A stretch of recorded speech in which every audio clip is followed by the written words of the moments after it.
Excellence, Monsieur le Président, bonjour. Bonne fête d'indépendance à cette occasion du 64e anniversaire de l'indépendance du Togo. C'est avec une immense volonté que je me suis fixé de m'adresser à vous à travers cette vidéo, puisque j'ai fait ces 10 dernières années un souhait vif de vous croiser, mais je n'ai pas pu.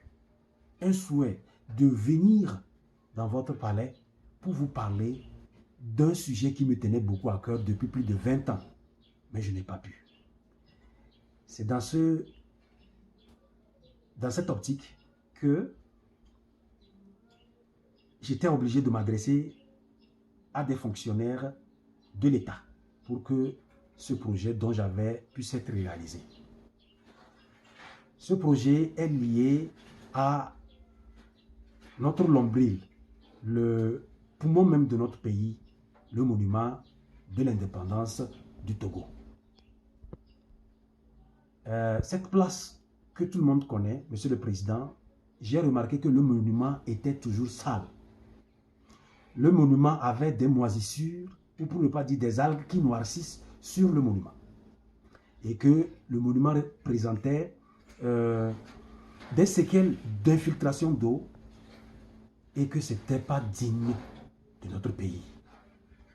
Ça ne reflétait pas une bonne image du pays.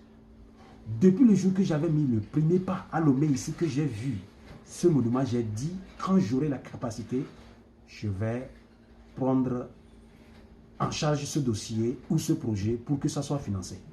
C'était pourquoi je voulais vous voir, mais je n'ai pas pu.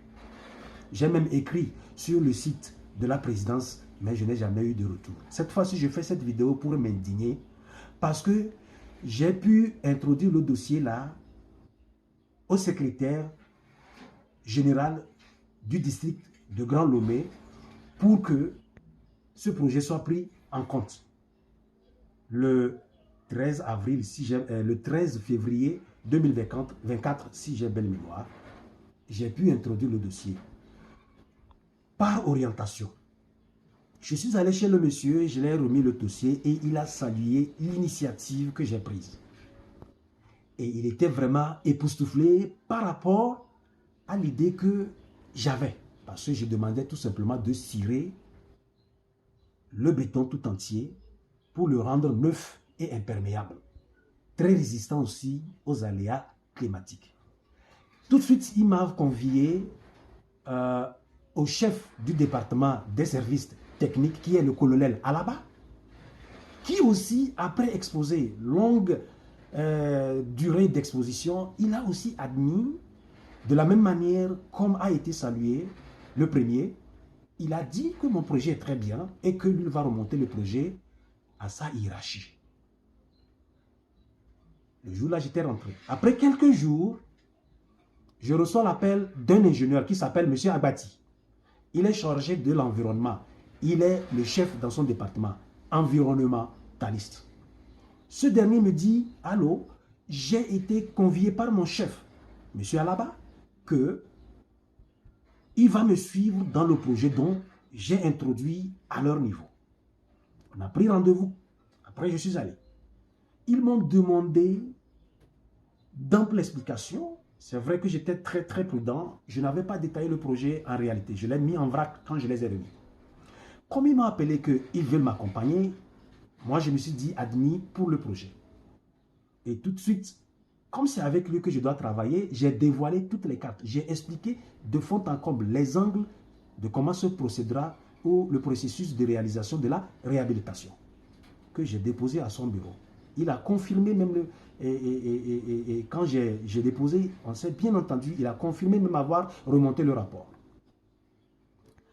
Comme par malheur ou par, comment l'appelle-t-on, mauvaise volonté, je découvre que les travaux ont été faits après que je les introduis. Je dis bien février, 13 février 2024, j'ai introduit le projet et à peine à la veille de la fête du 64e anniversaire de l'indépendance, je découvre que le travail a été fait.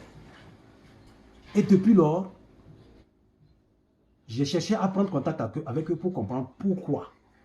Et cet ingénieur même me coupe le téléphone au nez.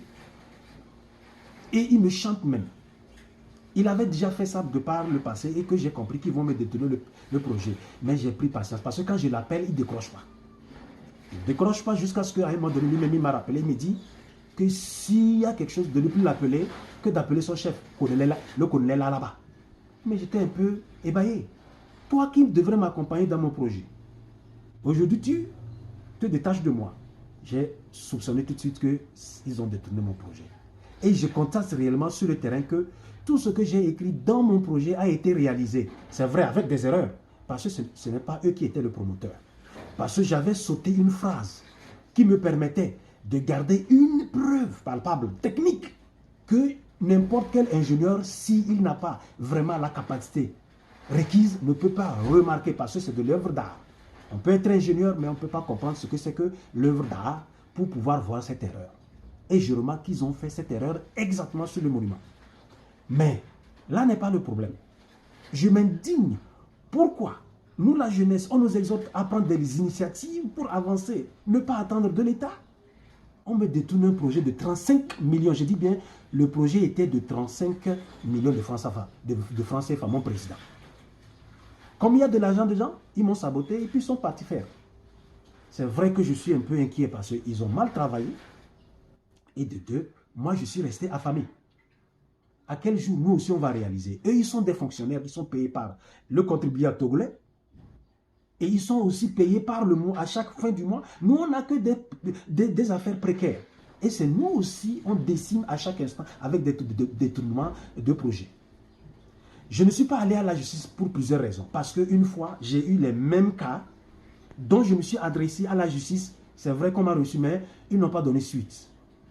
Parce que tel était un capitaine, de l'autre côté, c'était un notaire. Le premier, lui, c'était l'abus de confiance. Il ne m'a pas payé mon argent quand j'ai construit sa maison.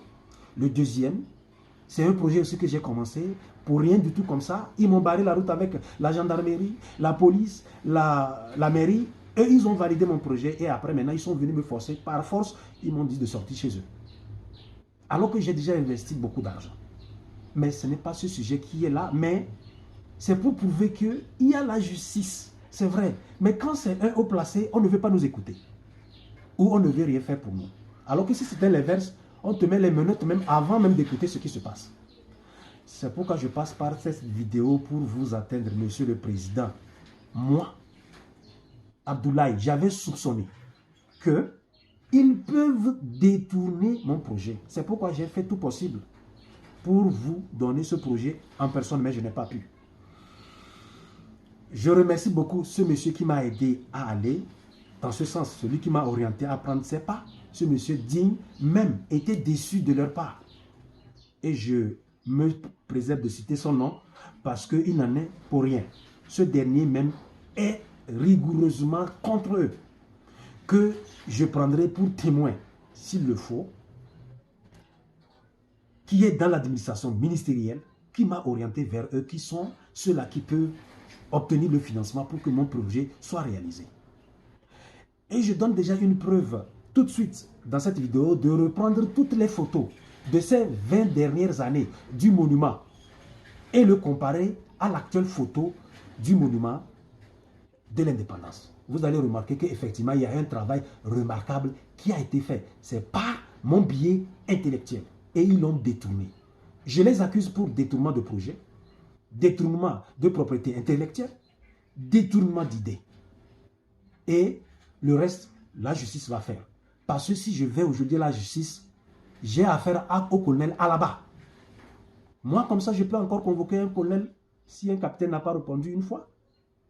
Il y a monsieur Chamier, monsieur, il faut que je donne bien le nom. Il y a monsieur Chalim. Il s'appelle monsieur Chalim, le secrétaire général du district de Grand Lomé.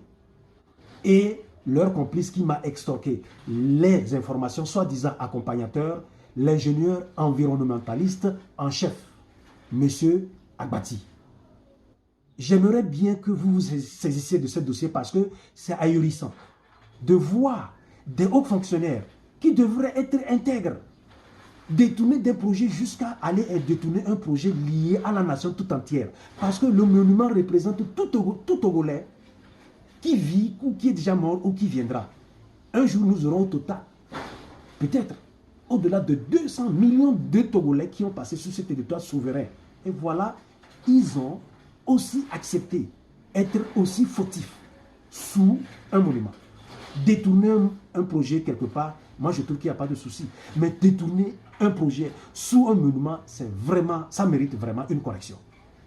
Je demande d'abord réparation de votre part, Monsieur le Président, et qu'une lumière soit faite pour que ceux-là ne puissent plus reproduire de tels actes dans le pays. Détourner un projet lié à la nation tout entière, c'est comme avoir détourné tous les Togolais ou même réveiller les morts qui sont morts pour que nous obtenions notre indépendance aujourd'hui. Monsieur le Président, en attendant une suite favorable, je vous prie d'accepter l'expression de ma profonde désolation. Merci de m'avoir écouté. J'ai usé de votre temps, Monsieur le Président.